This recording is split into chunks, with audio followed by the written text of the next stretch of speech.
яшьлеккә кайтып карасам, үткән гомергә узган гомергә байтак вакыт узган бит инде. Мин Шамилә белән Абидиведәнде чөнки бездән үткән, менә якты хис белән искә алам идем. Әлеге без гастрольләргә бик ешелеп йөридек һәм без бик озак йөридек. Шул вакытларда минем нык хәтеремдә гастроль вакытында Шамилә бик моңлана торган иде, бик сагына торган иде, гаиләсен инде, кызын, Гөлфияне. Спектакльләр биткәч, без районнарга кайтып, гостиницаларга торабыз инде. Спектакльдән соң автобуска чыгып утыруга Шамилә җырлап җибәрә торган иде. Минем хәтеремдә уелып калган иң якты җырларның берсе «Сагындым, сагындым, бик сагындым» дип.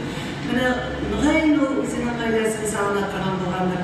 Менә хәзер бүген инде без Шамилә белән искә алу кичәсендә үзебез исеменнән сүз әйтәбез икән, әлбәттә без Шамилә белән сагынып искә алабыз.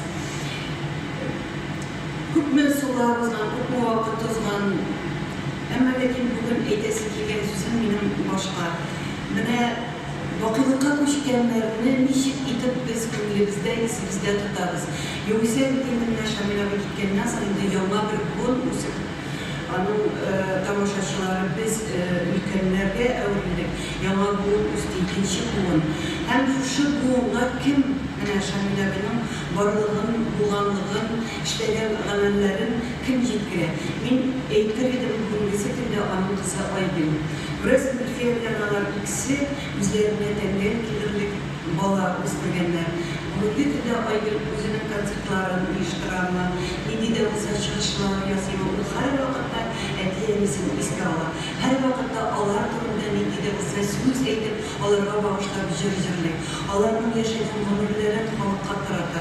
Аларның яшь вакытта бергә берсен-берсе яратып йөргән вакытта, берсе-берсенә гыйшык сүзләре, гыйшык хатлары, язган хатларын оештырып, китап бастырып чыкты.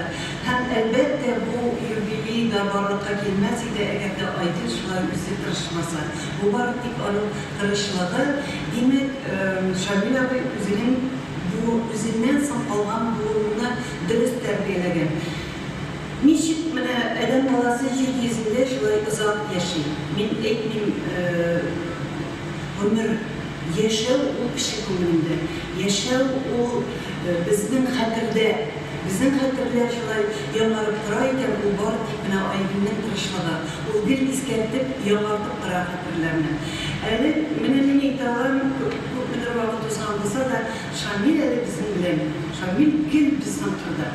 Гел безнең янда. Аның эшләгән эшләре, аның укыткан шәкертләре, аның җәмәгатьчелек эшләре, аның спектакльләре, аның видео язмалары, радио язмалары, булар барысы да гел яңарып тора, гел искәртелеп тора, гел халыкка чыгып тора.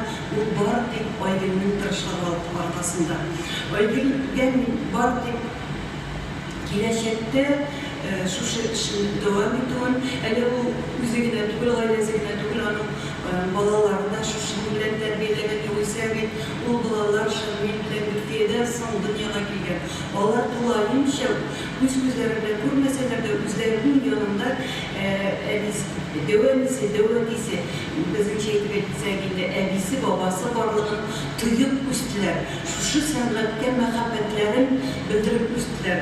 Бүгенге көндә инде Айгөлнең малае Камил дә шушы сәнгатьне сайлады. Һәм ул Мәскәүдә югары белем алып ята.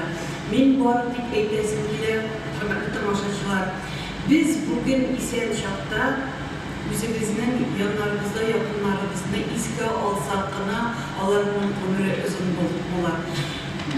Мин бүгенге кичәдә катнашкан һәммә кешеләргә дә рәхмәт әйтәсем килә, хөрмәтле тамашачылар, бигрәк тә сезгә бүген инде искә алу кичәсенә җыелганбыз икән. Димәк, Шамил Бариев исән, димәк, ул яши, аның эше дәвам итә. Инде хәзер сөйләгән сүзләребез Гөлфия белән Шамилгә дога булып барсын, аларның рухлары шат булсын, урыннары җәннәттә булсын. Я Раббы.